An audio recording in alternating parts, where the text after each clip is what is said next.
Hello family, welcome back to my YouTube channel white mom's kitchen. ఈరోజు మన కిచెన్లో special recipe బీరకాయ టమాటా పచ్చడి.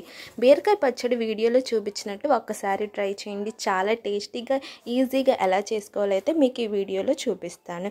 అలాగే మీరు ఫస్ట్ టైం మా ఛానల్ని చూస్తుంటే ప్లీజ్ సబ్స్క్రైబ్ చేసుకొని వీడియోకి ఒక లైక్ అయితే చేయండి. ముందుగా మనకు కావాల్సిన ఇంగ్రీడియంట్స్ అయితే పక్కన పెట్టుకుందాము. ఒక బీరకాయనైతే చెక్కు తీసుకొని ఇలా సన్నగా కట్ చేసుకొని పక్కన పెట్టుకోండి. మీకు టేస్ట్ తగ్గట్టు ఘాటుగా పచ్చిమిర్చిని ఒక 5 to 6 అయితే పక్కన పెట్టుకోండి. 2 పండుగ ఉన్న టమాటాలను అయితే కోసుకొని పక్కన పెట్టుకోండి. 1 teaspoon జీలకర్ర, 4 వెల్లుల్లి, కొంచెం చింతపండు, రుచికి సరిపడా సాల్ట్. ఇవన్నీ మనకు కావాల్సిన ఇంగ్రీడియంట్స్ అయితే పక్కన పెట్టుకున్నాం కదా. ఇప్పుడైతే కళాయి అయితే తీసుకొని దీంట్లో 2 teaspoons ఆఫ్ ఆయిల్ అయితే వేసుకోండి. ఆయిల్ మంచిగా హీట్ అయిన తర్వాత దీంట్లో కట్ చేసుకున్న పచ్చిమిర్చిని అయితే వేసుకోండి.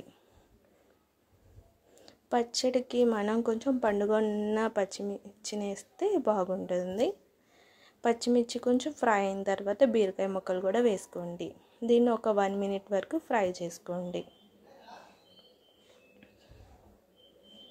చూసారు కదా, వాటర్ అనేది మంచిగా బయటకు వస్తుంది. ఈ టైంలో టమాటా ముక్కలు కూడా దాంట్లో వేసేసుకోండి.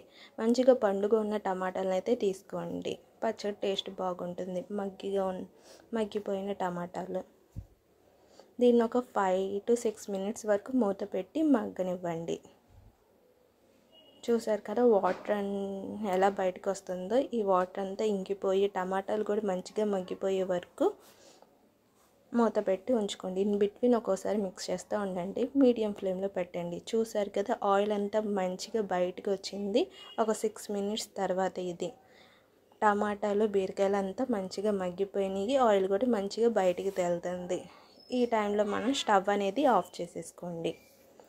ఇప్పుడు దీన్ని స్టవ్ ఆఫ్ చేసేసి పక్కన పెట్టుకోండి. అదంతా మంచిగా చల్లగా అయిన తర్వాత మనం మిక్సీ జార్లో వేసుకొని పచ్చడి అయితే చేసుకుందాము. చూసారు కదా, దీన్ని పక్కన పెట్టేసుకోండి. చూసారుగా, ఇదంతా మంచిగా చల్లగా అయిపోయింది. ఇప్పుడు మిక్సీ జార్ అయితే తీసుకొని మిక్సీ జార్లో దీన్ని వేసుకోండి. దీంట్లో కొంచెం చింతపండు, 1 teaspoon జీలకర్ర, అలాగే వెల్లుల్లి కూడా వేసుకోండి. 1 teaspoon జీలకర్ర, అలాగే మన టేస్ట్కి సరిపడిన సాల్ట్ అయితే వేసుకోండి. ఒక 1 teaspoon సాల్ట్ అయితే సరిపోతుంది. దీన్ని కచ్చాబిచ్చగా మిక్సీ పట్టుకోండి. ఒక రోటి పచ్చడిలాగే దీన్ని కూడా ఒక 1 minute మిక్సీ చేస్తే సరిపోతుంది. ఇలా కచ్చాబిచ్చగా వేసిన తర్వాత పచ్చడికి తాలింపు ఆప్షనల్, మీకు నచ్చితే పెట్టుకోండి, లేకపోతే లేదు. కానీ తాలింపు పెట్టుకుంటే కొంచెం బాగుంటుంది. 1 teaspoon ఆయిల్ అయితే సరిపోతుంది.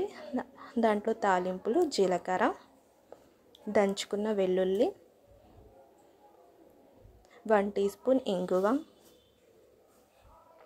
కర్రీ లీవ్స్ కూడా వేసుకోండి. తాలింపు మంచిగా ఫ్రై అయిన తర్వాత స్టవ్ ఆఫ్ చేసేసి పచ్చడి దాంట్లో వేసుకోండి. చూసారు కదా, బీరకాయ పచ్చడి చాలా ఈజీగా ఉంటుంది. చక్కగా సమ్మర్లో మనం ఎప్పుడు కావాలంటే అప్పుడు చేసుకొని తినచ్చు. అందరు ఇంట్లో ఉంటారు, ఎక్కువ పచ్చళ్ళు తినడానికి ఇష్టపడతారు. కాబట్టి ఇలా రోటి పచ్చడి రోజుకొకటి చేస్తే అందరు హ్యాపీగా తింటారు. So that's it friends. మీరు కూడా ఒకసారి ట్రై చేసి ఎలా వచ్చిందో కామెంట్ సెక్షన్లో అయితే చెప్పండి. మర్చిపోకుండా సబ్స్క్రైబ్ చేసుకొని వీడియోకి ఒక లైక్ అయితే చేయండి. నెక్స్ట్ వీడియోలో మళ్ళీ కలుసుకుందాం. Until take care, bye.